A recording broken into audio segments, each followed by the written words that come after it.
This is D, and the Stressful Life, that's what's up. Something that every single one of us has to do is eat.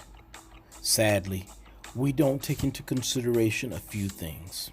And I was listening to this brother talk just recently, and he hit us with like four W's or something like that, 4 or 5 W's.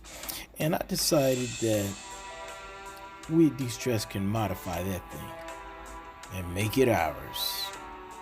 So we came up with 7 W's. Who, what, when, where, why, which, and wow. And by the way, as you're looking at this video, you're going to see various foods on here. And the foods that you see on here are going to be foods that are considered free calories.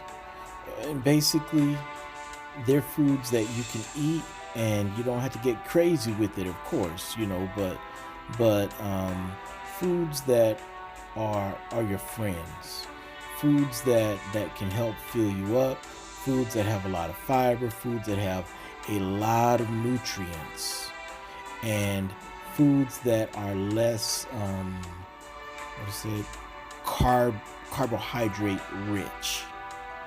But anyway, with all that being said, let's keep rolling.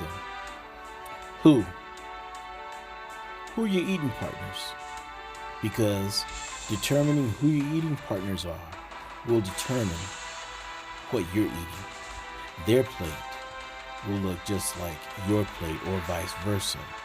And here's another thing. Your body might look just like their body. Let's go to the what. Hyperpalatable versus palatable. What do we mean when we say hyperpalatable? We mean that this food is carb rich.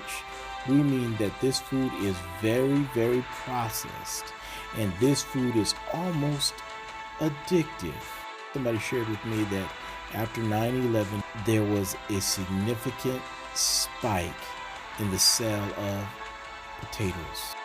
Not in the form of just a raw potato that comes out the field with a little dirt on it, but potato chips, French fries, because those are top selling comfort foods. But they're also addictive, or they can be addictive. But when we talk about palatable, you take the potato out the field with a little dirt on it. You wash it, you bake it, toss a little salt on it, toss a little more, some different seasonings on it, and you have a palatable food, but that's also not as processed, much less calories, and much better for you. But let's keep going. When do you eat?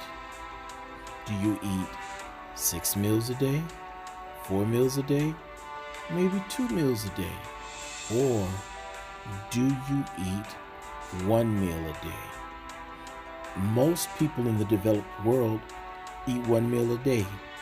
And what's that 1 meal a day? All day. Where do you eat? In your house, where do you eat? Do you eat in the kitchen? Do you eat at the dining room table? Do you eat in front of the television? Do you eat in bed? Or is it all of the above? How about at work? Where do you eat? Do you eat in your office? Do you eat with peers? Do you eat in the cafeteria? Do you eat outside? Do you eat by your machine? Where do you eat? Or where do you consume your beverage? Your smoothie, your coffee, your soda, your soda pop. Where do you consume these things?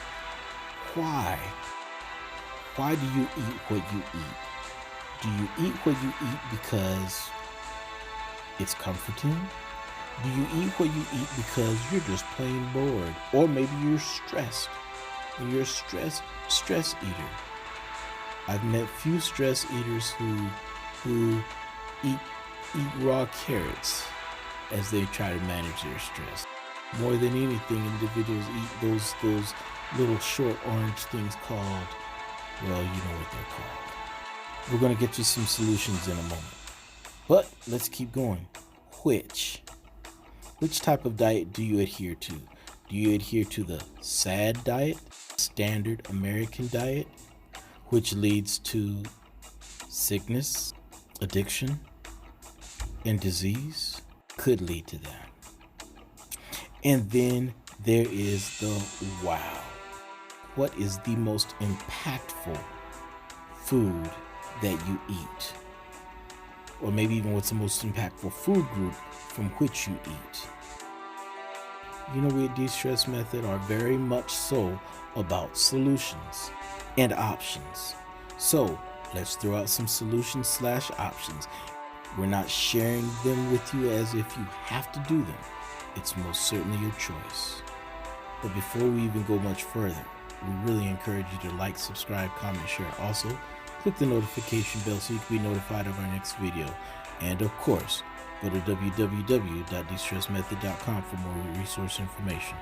As we talk about the solutions, as we talk about the options, we go back to the who, what, when, where, why, which, and wow. Who? Don't make any rash decisions. When you talk about who, a rash decision would be, oh, I need to change who I eat with. Let me eat with the skinny minis. You'll wind up probably wanting to slap some of them based on those highly restrictive diets that aren't even good for them. But maybe what you can do is you can find one or two health conscious individuals who are on their health quest, and you guys can collaborate, you guys can strengthen each other. What is it that you're eating? Don't make any crazy decisions. Don't throw out all your food, all your junk, and then fill the refrigerator up with a whole bunch of lettuce. Maybe this is an idea as it relates to the what.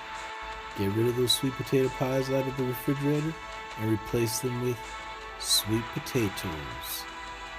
Bagged sweet potatoes. Maybe even sweet potatoes that you grew in your own garden. And then the when. Maybe you need to consider something as simple as decreasing or increasing the amount of time between your last meal and the time you go to bed. Let's say 5-6 hours between the last thing that you put in your mouth and bedtime. You're more likely to have a much better rest. Where is it that you're eating? Designate one space to eat, maybe your dining room table, and allow that to be the place, period. And then the why. Why is it that I'm eating what I'm eating? Which type of diet do you want? Do you want that sad diet that has all those consequences? Or do you want that glad type of lifestyle? That is God's life-activating diet. That's not original to us. That's original to this program entitled Meat Ministries, MEET. Then the very last one, wow. What is that food that is so impactful for you? All these vegetables that you see up here, low salt, low calorie, low starch as well, no cholesterol, and don't say no taste. Make it palatable. Well, that's all we got for now. This is D, and let's stress for life. That's what's up. Peace.